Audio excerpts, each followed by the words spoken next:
Welcome to Dark and Disturbed Tales. I am your guide through the other side, Steve Taylor. Join myself and the Nightwatcher as we journey through the wrong side of sane. We will bring you creepy tales, disturbing stories, and unsettling yarns to give you nightmares. Many of these stories may include guest narrators to help bring these creepy tales to life. So, without further ado, I present to you another dark and disturbed tale.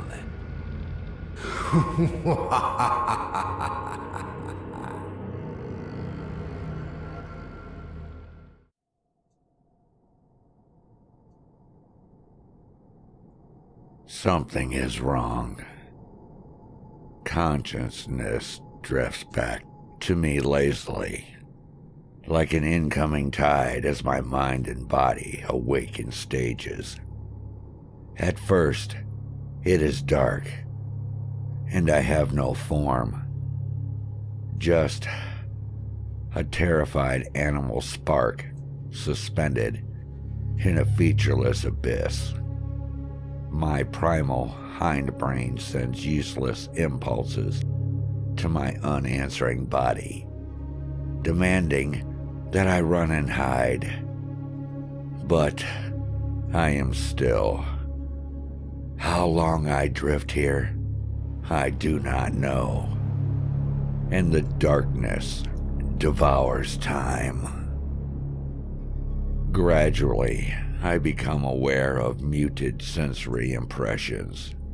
The faint hiss of venting gas. The dry taste of recycled air.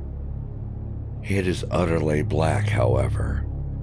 Darker than I would have believed possible. And I slowly realize that my eyelids refuse to open. I am aware of them now. Thin sheets of flesh that tug across my face, but remain closed despite my efforts. Even without them, I can still sense the glass and metal frame around me.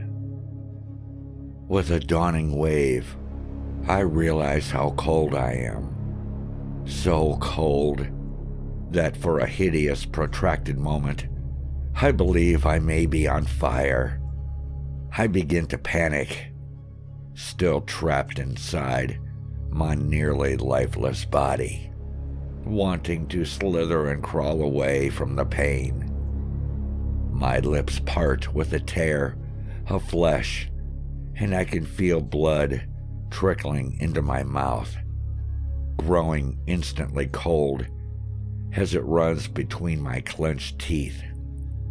My jaw remains locked in place, the muscles straining weakly beneath my cheeks. I want to cry and sob like a child, bathed in quiet despair and helplessness. In my cocoon of self-pity, higher functions of my mind begin to slowly emerge, grinding like rusty gears into use. I try to calm myself. I am alive, I tell myself. This is all perfectly normal. And at any moment, one of the ship's medics will carefully open the capsule, place the tip of a plastic bulb between my torn lips, and squeeze warm, sweet electrolytes down my parched throat. The maternal image of comfort stills my quivering body, and I begin to breathe regularly, and my reason begins to return. If I am awake, then we have arrived.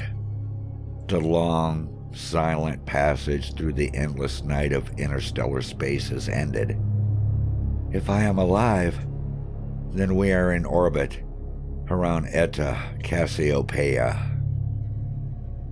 I breathe evenly and smooth and catch a tinge of something in the air, a faint whiff of chemical corruption from the dry sterility of the ventilation. The blackness beyond my closed eyes pulses briefly with light, registering a soft red glow as it diffuses through the vessels and capillaries of my closed eyes. My cracked lips emit little white sparks of pain as I contort my face, tugging my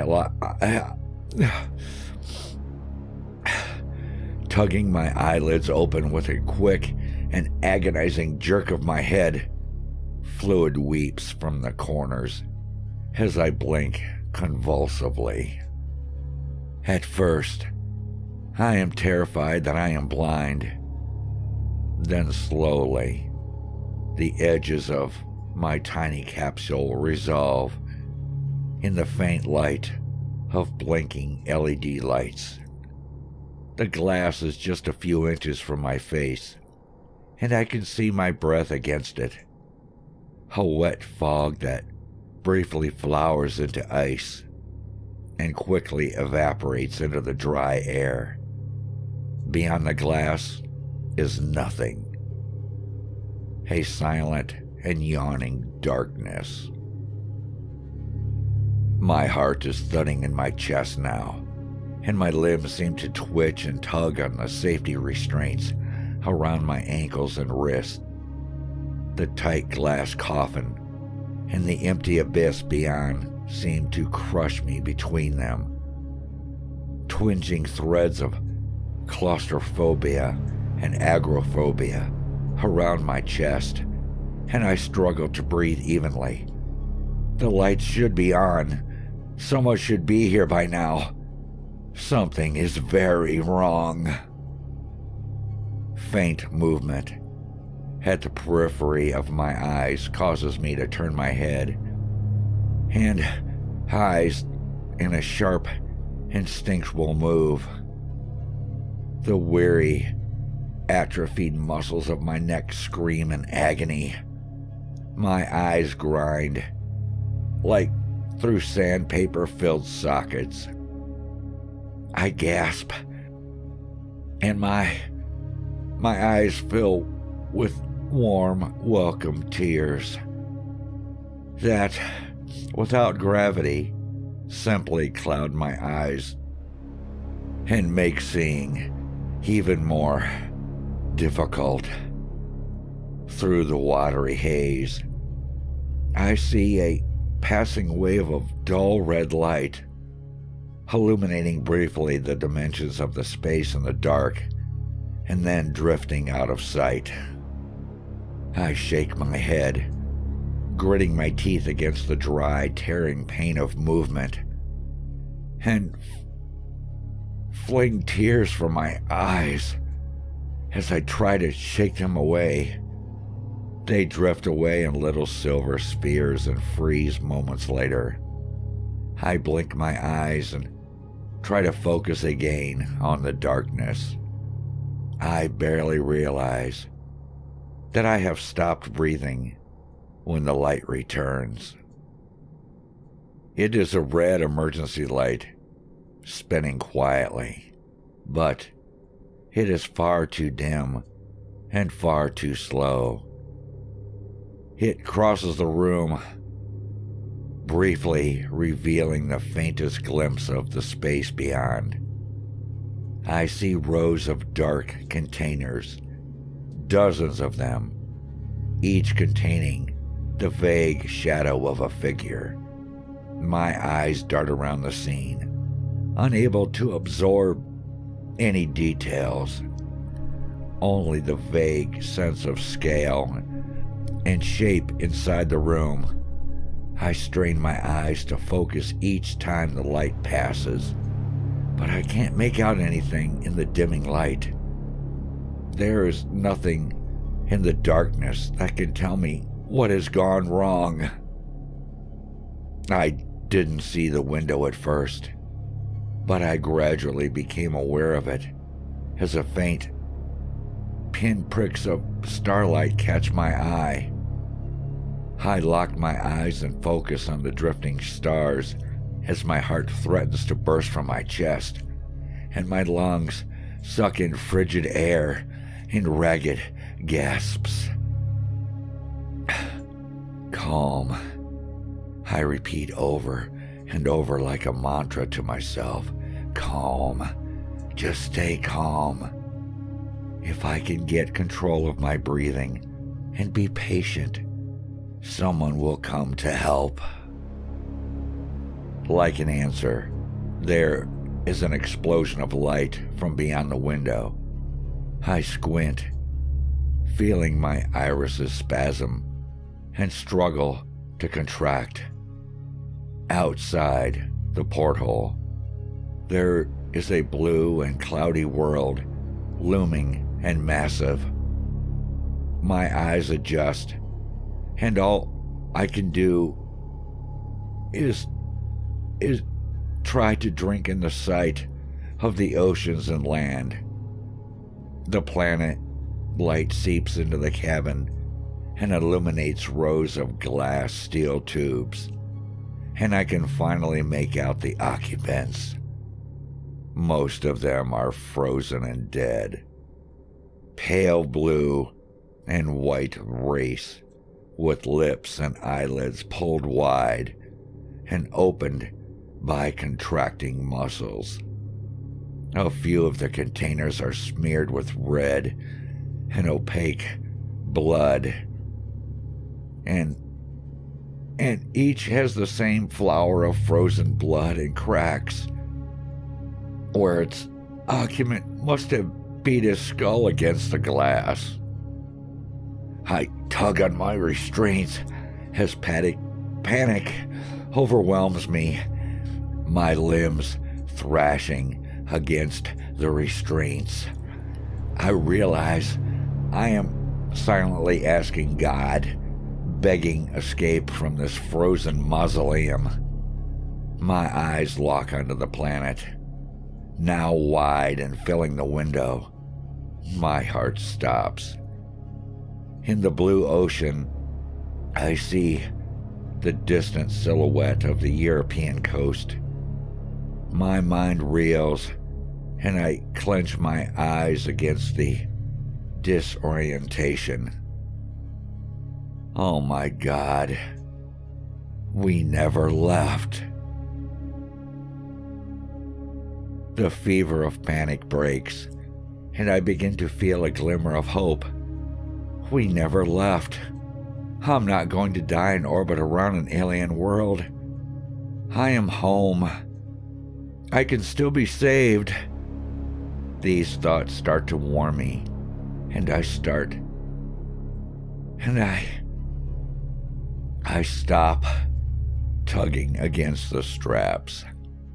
Measured breaths return, and I close my puffy, swollen eyes and allow my heart to settle.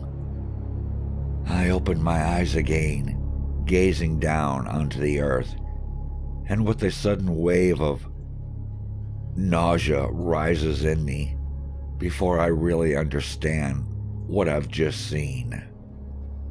Striking a sharp line across the face of the globe, the terminus between night and day divides Europe and Africa. On the day side, I see the polar ice, a stretching white sheet that has all but absorbed the Scandinavian peninsula and coils around the rest of the continent. On the night side, there's a primordial, elemental darkness. There is no cities, no lights.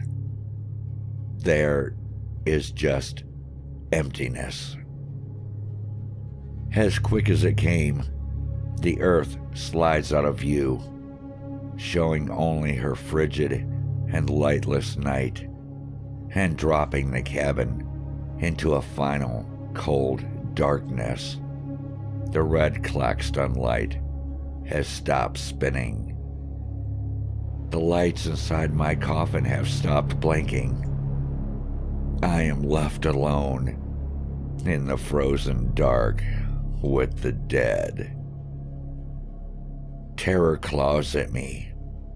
My body is shuddering and useless.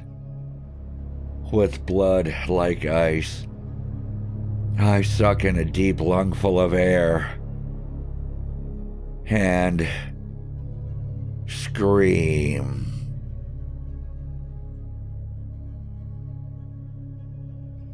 Warning. Hull breach detected. Warning. Life support failing. Warning. Oxygen level at 1%. Warning. Main power failure.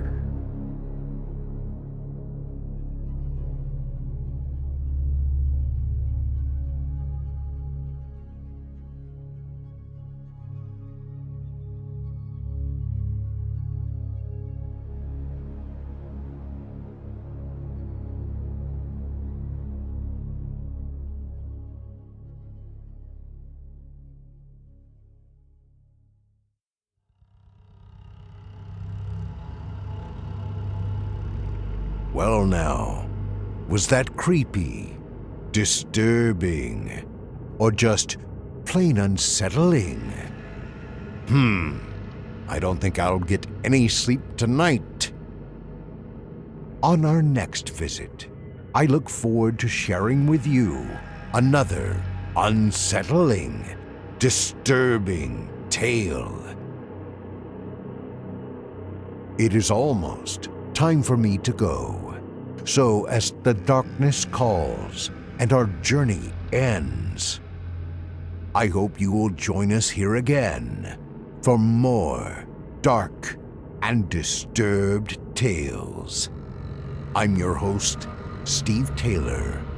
Until next time, may the darkness embrace you.